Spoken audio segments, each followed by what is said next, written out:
Okay, this is part 4 of my series called Fearful Expectation of Judgment and Very Indignation.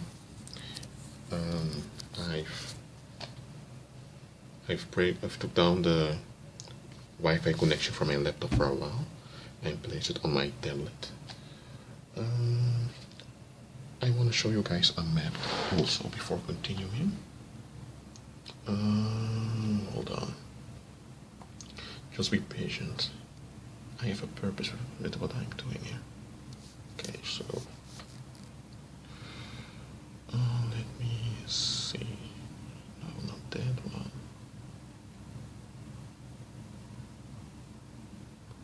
Maybe. Okay. You can see it well, huh? This is a map of Spain and Portugal, that landmass. It was made from outer space in 2003 in January. And hold on. As you can see, these things here are the beaches. You can see there's a yellow line here. Those are beaches, alright? Here are rivers, these are mountains, there's a desert place here, and there are some clouds here and there, as you can see. I'll come back to that map later on, but wait, let me shut down the map first. Is there anything else I need to... Nope. Okay, so that's it. Let me place it over here. Okay, look.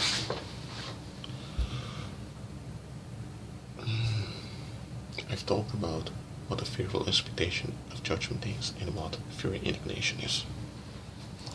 As promised, I'm going to give examples. So, let's say you are a teenager. You're living at home with your parents. Yet, you are not who you really are. With your parents, you act different than when you're around other people. With your parents, you call them mom or dad, or you call them another title, never with their first name. When your parents arrive, you give them a special treatment. All of this. Or when you don't talk with certain issues towards your parents, you are less open. I mean, you are open to a certain extent, but you have a tendency to follow their opinions and their judgments. Well, if you are like that, then according to the standard of the world, you are a good son and daughter or daughter. You are a good son or daughter when you act like this. Even many Christians would use you as a good example. However, what's behind it? You gave your parents that special treatment, first of all, because of the emotional payments you get from it by making them happy. Secondly, you don't have your own place to stay. So if your parents turn against you, you're in trouble, so you have an interest at keeping them happy. And thirdly, there is evidence of past abuse that you ignored, or you don't want to talk about, so you pretend as if everything is fine. Okay, so don't tell me that you had perfect parents and everything went fine. Don't come with that nonsense with me, okay? So, why do you treat your parents that way? Because there's a fearful expectation of judgment. You give in to the expectations of your parents because you expect that if you don't give in to their expectations, something unpleasant and something bad is going to happen to you. Either that they are going to treat you dirty, either you will endure some kind of physical or emotional abuse, or either they make your life miserable or make your life hard, or you expect that if you don't give your parents that special treatment, that other people who see that happening are going to blame you and are going going to treat you bad and label you bad, and you'll have to endure a lot of negative consequences because of it. So basically, it appears as if you are a good son or daughter. That's the label you fool yourself with. But the reality is there is a fear operating through you. Because listen, as I mentioned before in my previous videos of this series, everything that does not empower, power, love, and a sound mind in you is not from God. Because if it's not empowering love, power, and a sound mind, then it's not from God. So, and if it's not from God, then it's not empowered by the Holy Spirit. That means it's empowered by demon spirits, by spirits of fear.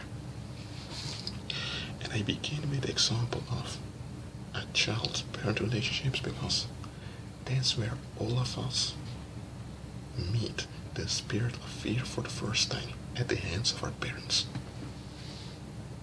Okay? I'm going to give more examples of how this fearful expectation of judgment operates and how this leads to a fiery indignation. Hold on. Okay, I can continue. Okay, let's give another example. You are at school. Why are you at school? Well, they told you go to school to learn is good for you. Who told you that? The government, the teachers, and your parents.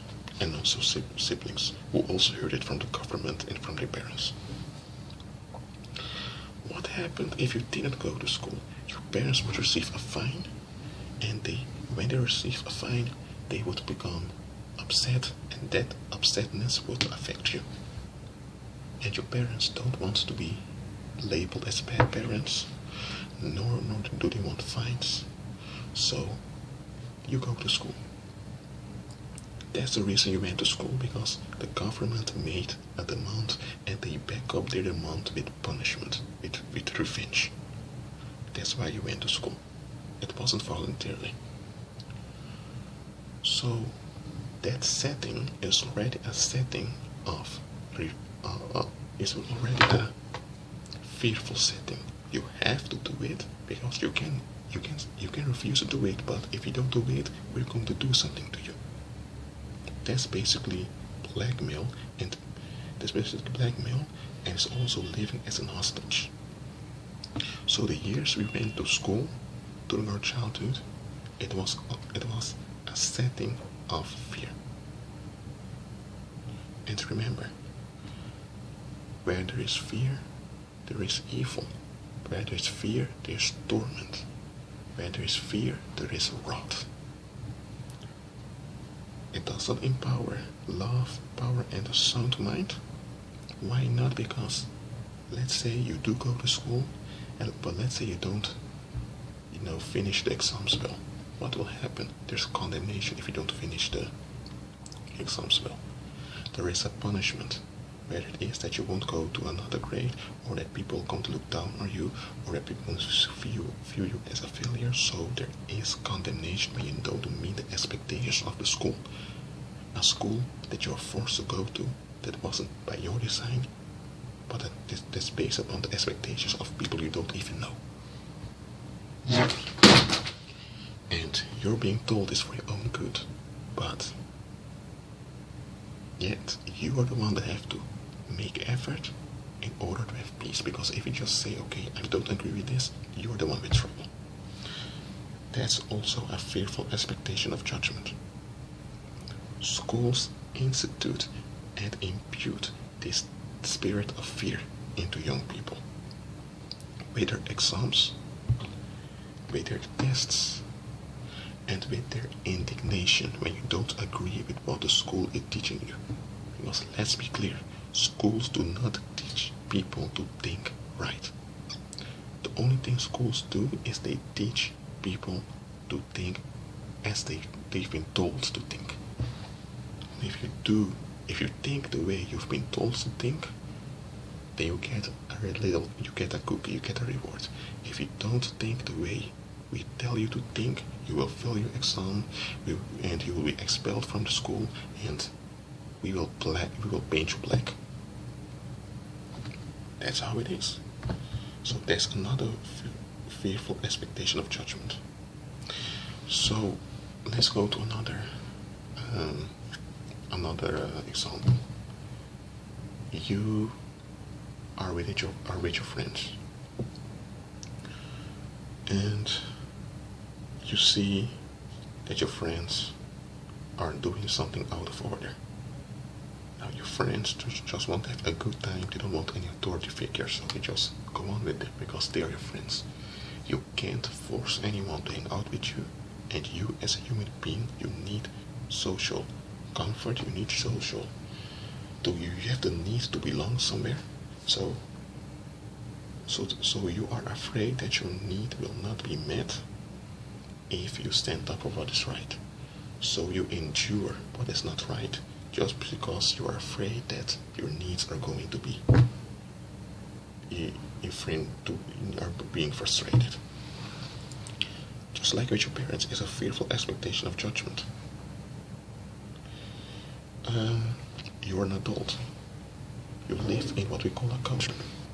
You have this group they call the government that makes rules and regulations. And they don't talk to you before they make a law. They just make it and they demand you to follow it, or else they're going to do something to you. Whether it's prison or a fine or being expelled from the country. And if the government doesn't do anything to you, the people in that community who accept the government will do something to you. So, when you are a law-abiding citizen, you're basically walking in a fearful expectation of judgment. And another thing, you go to church. Why do you go to church? You see, I'm not saying it's always like this, but most of the time churches impute this expectation that if you're a true Christian, you will keep coming to church. You were codependent upon your parents. You were codependent upon your schools, upon the school system. You've been taught to be codependent upon the government. Do not think for yourself. And now you want to have a way out, and now you also face this codependency in what they call the church. Look, a fearful expectation of judgment simply implies that you expect that something bad, terrible, ugly, and traumatic, yes, something traumatic is going to happen to you if you don't comply with the desire or the expectation of someone whom you expect is going to violate you. So let me say this again in a sketch for you. This is you, or let me say, this is you, okay? And here you have a group of people, or you have a circumstance that demands something from you. And you expect that if you don't give in to this demand, that they're going to violate you. They're going to break you, they're going to do something to you. So now, you just simply get along, and you pretend you're happy, and because you don't want something bad to happen to you. And when that circumstance begins to beat others down, you also join them so that they will think you're a part of them, so that they won't attack you. There's a fearful expectation of judgment. You see this in marriages, where the wife decides to take abuse because she doesn't want to bother anyone. You also see it in marriages where the husband, where the husband is extremely jealous because he is afraid that if he doesn't give too much, if he doesn't give enough sexual affection to his wife, that she will search for that satisfaction with some other man. So now he's very jealous of his wife. There's a fearful expectation of judgment. Or, let's say, you go to work, but the only reason you go to work is because you need money. And if you don't have the money, something bad is going to happen. So you keep on going, and you pretend you like it. past 15 minutes in this video. Look, I hope I've made clear with these few examples that the fearful expectation of judgment is something that has become a part of our lives to a great extent without us even realizing it. And just think about this, folks. A fearful expectation of judgment, because it's the judgment that you fear. It's the dread that something is going to happen to you, that people are going to do something to you. And that's why you have this dread of danger. So when you have this fearful expectation of judgment, it shows that you lack trust in the Most High, that you don't trust Jesus Christ, and that you are walking in unforgiveness. Wherever there's fear, there's also unforgiveness. Think about it that well. So let me think about another example.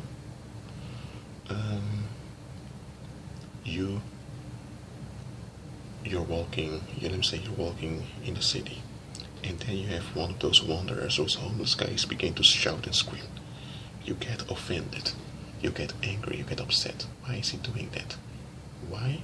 Because you are operating under a fearful expectation of judgment, that you have to conform to the expectations of the government in the what we call the public space, or else something's going to happen to you.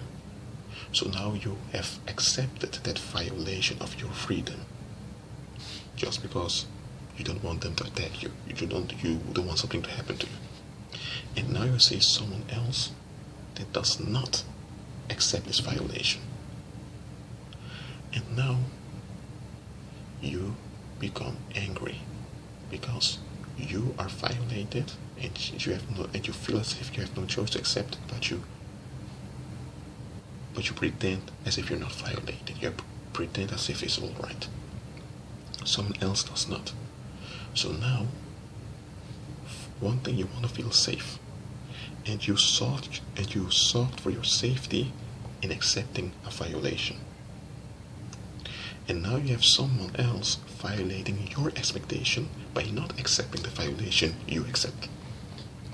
So just like you have been violated, now you want to violate them so that you can feel good about yourself, so that you can forget that you are violated. The same you have children being abused by their parents. They are helpless, they can't defend themselves, but they talk to others about it.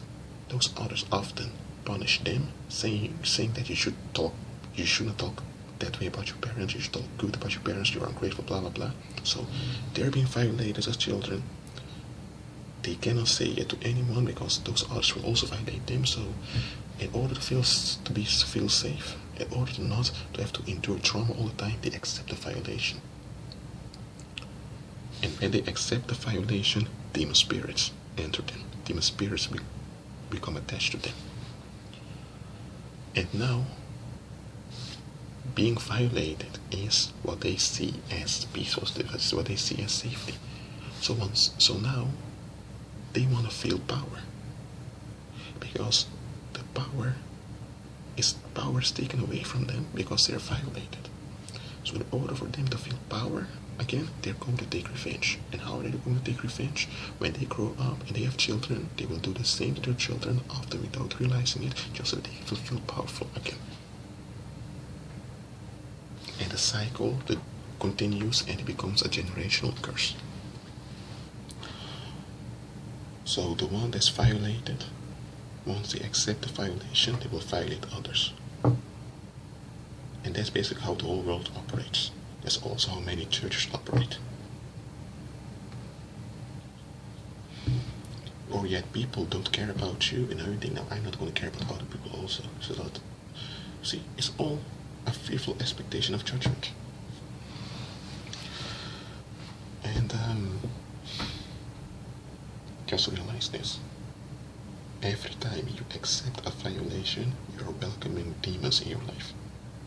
That will open yourself for more victimization. Look, many of the structures we have in our daily lives are founded upon a fearful expectation of judgment. And there's always a fearing indignation in us when others do not accept those terms. You see, you cannot walk in a fearful expectation of judgment and walking in power, in love, and in a sound mind at the same time. It's not possible. The moment you accept a violation, you accept the whole kingdom of darkness to operate in your life. You're basically leaving the protection of God's grace and you're going over to the camp of Satan. It's heavy stuff, isn't it? So you should ask yourself seriously, what are the fearful expectations of judgment that I have? Ask yourself that. Because if there's a fearful expectation of judgment, that means that you're expecting something other than God. Because remember, God is love. There's no darkness in him. All love comes from God, and God has no darkness, has no fear in him. So all love is from God. There's no fear in love. Fear brings torment or punishment. So whenever there's punishment and torment, there's fear. So God isn't involved with it. Okay, I'm going to end this video for here. I'll make more parts. This is going to be a long series, but ask yourself, is there any form of expectation of judgment upon me that I accepted? If there is, you need to break it in the name of Jesus Christ, and you need to denounce the oath you made to those demons. But stay tuned, more parts are coming, and may the grace of the Lord Jesus Christ be with you.